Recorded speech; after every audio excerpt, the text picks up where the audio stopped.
Bonsoir à toutes, bonsoir à tous. J'espère que vous allez bien, que vos proches se portent bien également. Vous le savez, le Grenier de Toulouse essaye de vous apporter un peu de bonne humeur tous les jours à 18 h sur sa page Facebook avec ses petites pastilles humoristiques qui, j'espère, vous donnent le sourire.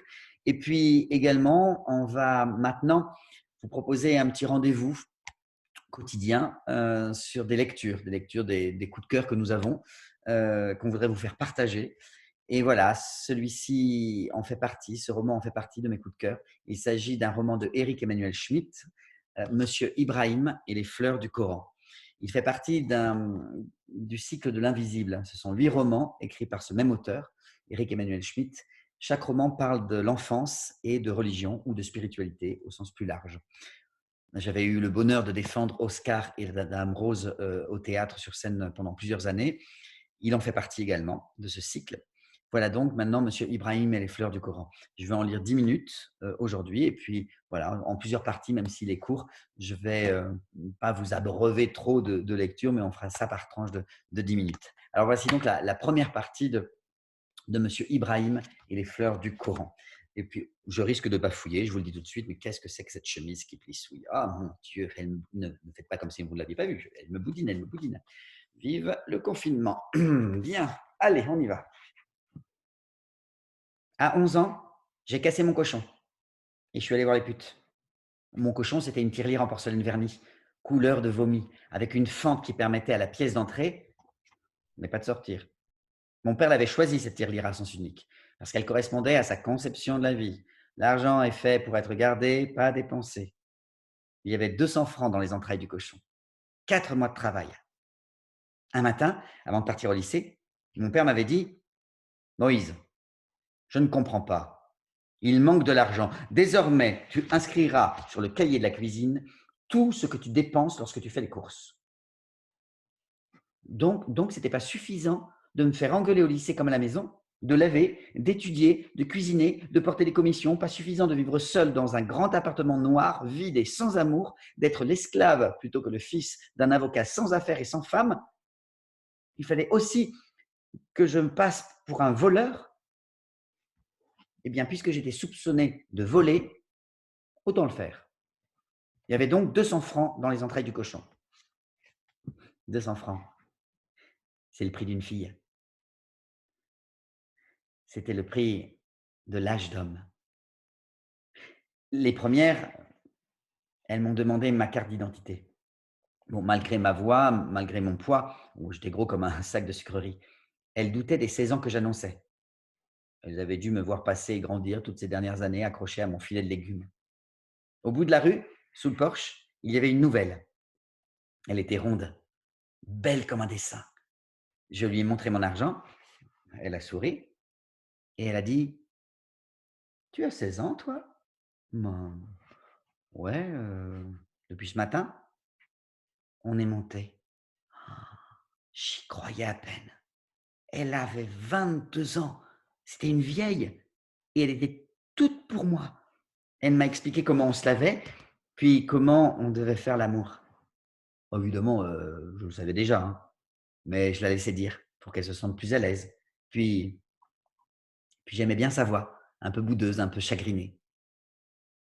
Tout le long, j'ai failli m'évanouir. À la fin, elle m'a caressé les cheveux, gentiment, et elle a dit: «Il faudra revenir et me faire un petit cadeau.» Ça a presque gâché ma joie. J'avais oublié le petit cadeau. Ça y est, j'étais un homme, j'avais été baptisé entre les cuisses d'une femme, je tenais à peine sur mes pieds tant mes jambes tremblaient encore et les ennuis commençaient. J'avais oublié le fameux petit cadeau. Je suis rentré en courant à l'appartement, je me suis rué dans ma chambre, j'ai regardé autour de moi ce que je pouvais offrir de plus précieux, puis j'ai recouru dardard rue de Paradis. La fille était toujours sous le porche. Ouf, je lui ai donné mon os en plus. C'est à peu près au même moment que j'ai connu M. Ibrahim. Bon, M. Ibrahim avait toujours été vieux.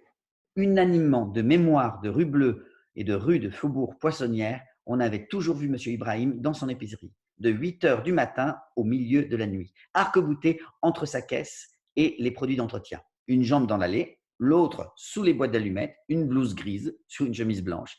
des dents en ivoire sous une moustache sèche et des yeux en pistache, vert et marron, plus clairs que sa peau brune tachée par la sagesse. Oui, car M. Ibrahim de la vie générale passait pour un sage. Bon, sans doute parce qu'il était depuis au moins 40 ans l'arabe d'une rue juive. Sans doute parce qu'il souriait beaucoup et parlait peu. Sans doute parce qu'il semblait échapper à l'agitation ordinaire des mortels, surtout des mortels parisiens, hein, ne bougeant jamais, telle une branche, greffée sur son tabouret, ne rangeant jamais son étal devant quoi que ce soit et devant qui que ce soit, et disparaissant, on ne sait où, entre minuit et 8 heures du matin. Tous les jours, donc, je faisais les courses et les repas. Je n'achetais que des boîtes de conserve. Si je les achetais tous les jours, ce n'était pas pour qu'elles soient fraîches, hein, non, non, non, mais parce que mon père, il ne me laissait l'argent que pour une journée. Et puis, c'était plus facile à cuisiner. Lorsque j'ai commencé à voler mon père, pour le punir de m'avoir soupçonné, je me suis mis aussi à voler Monsieur Ibrahim. Bon, j'avais un peu honte, hein. Mais pour lutter contre ma honte, je pensais très fort au moment de payer. Après tout, c'est qu'un arabe. Tous les jours, je le fixais dans les yeux et ça me donnait du courage. Après tout, c'est un arabe. Je ne suis pas arabe, Momo. Je viens du Croissant d'Or. J'ai ramassé mes commissions et je suis sorti, groggy dans la rue. Monsieur Ibrahim m'entendait penser. Mais donc, s'il m'entendait penser, il savait peut-être aussi que je l'escroquais. Le lendemain, je ne dérobais aucune boîte, mais je lui demandais: c'est quoi le croissant d'or? J'avoue que toute la nuit, j'avais imaginé Monsieur Ibrahim assis sur la pointe d'un croissant d'or et volant dans un ciel étoilé. Cela désigne une région qui va de l'Anatolie jusqu'à la Perse, Momo. Le lendemain, j'ajoutais en sortant mon portefeuille: je ne m'appelle pas Momo, mais Moïse. Le lendemain, c'est lui qui ajouta: je sais que tu t'appelles Moïse. C'est bien pour cela que je t'appelle Momo. C'est moins impressionnant. Et le lendemain, en comptant mes centimes, je demandais: mais qu'est-ce que ça peut vous faire à vous? Moïse, c'est juif, c'est pas arabe. Je ne suis pas arabe, Momo. Je suis musulman. Bah alors pourquoi on dit que vous êtes l'arabe de la rue si vous n'êtes pas arabe? Arabe, Momo, ça veut dire ouvert de 8 heures du matin jusqu'à minuit et même le dimanche dans l'épicerie. Ainsi allait la conversation. Une phrase par jour. Nous avions le temps, hein, lui parce qu'il était vieux et moi parce que j'étais jeune. Et un jour sur deux, je volais une boîte de conserve. Je crois que nous aurions mis 1 an ou 2 à faire une conversation d'1 heure si nous n'avions pas rencontré Brigitte Bardot. Grande animation, hein, rue Bleue. La circulation est arrêtée, la rue bloquée, on tourne un film. Tout ce qui a un sexe rue Bleue, rue Papillon et Faubourg Poissonnière est en alerte. Les femmes veulent vérifier si elle est aussi bien qu'on le dit. Les hommes ne pensent plus, hein, ils ont le discursif qui s'est coincé dans la fermeture éclair de la braguette. Brigitte Bardot est là. Mais la vraie Brigitte Bardot. Moi, je me suis mis à la fenêtre, je la regarde et elle me fait penser à la chatte des voisins du 4e. Une jolie petite chatte qui adore s'étirer au soleil sur le balcon et qui semble ne vivre, ne respirer, ne cligner des yeux que pour provoquer l'admiration. En avisant mieux, je découvre aussi qu'elle ressemble vraiment aux putes de la rue du Paradis. Bon, sans réaliser qu'en fait, ce sont les putes de la rue du Paradis qui se déguisent en Brigitte Bardot pour attirer le client. Enfin, au comble de la stupeur, je m'aperçois que M. Ibrahim est sorti sur le pas de sa porte.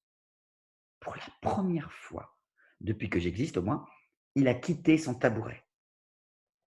Après avoir observé le petit animal Bardot s'ébrouer devant les caméras, je songe à la belle blonde qui possède mon ours et je décide de descendre chez M. Ibrahim et de profiter de son inattention pour escamoter quelques boîtes de conserve. Catastrophe! Il est retourné derrière sa caisse. Ses yeux rigolent en contemplant la Bardot, par-dessus les savons et les pinces à linge.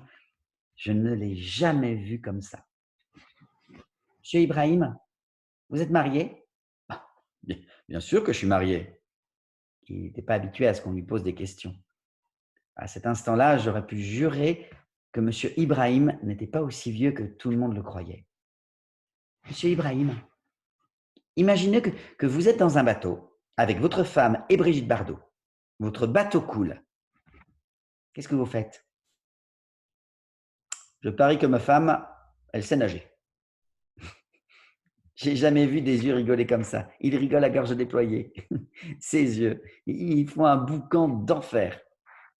Soudain, branle-bas de combat. Monsieur Ibrahim se met au garde à vous. Brigitte Bardot entre dans l'épicerie. Bonjour monsieur, est-ce que vous auriez de l'eau? Bien sûr, mademoiselle. Et là, l'inimaginable arrive. Monsieur Ibrahim, il va lui-même chercher une bouteille d'eau sur un rayon et il la lui porte. Merci monsieur. Combien je vous dois? 40 francs, mademoiselle. Elle a eu un haut le corps. La Brigitte, moi aussi, hein. Une bouteille d'eau, ça valait 2 balles à l'époque, pas 40. Je ne savais pas que l'eau était si rare ici, dit-elle. Ce n'est pas l'eau qui est rare, mademoiselle. Ce sont les vraies stars. Il a dit ça avec tant de charme, avec un sourire tellement irrésistible, que Brigitte Bardot, elle a rougi légèrement. Elle est sortie en payant ses 40 francs. Je n'en reviens pas.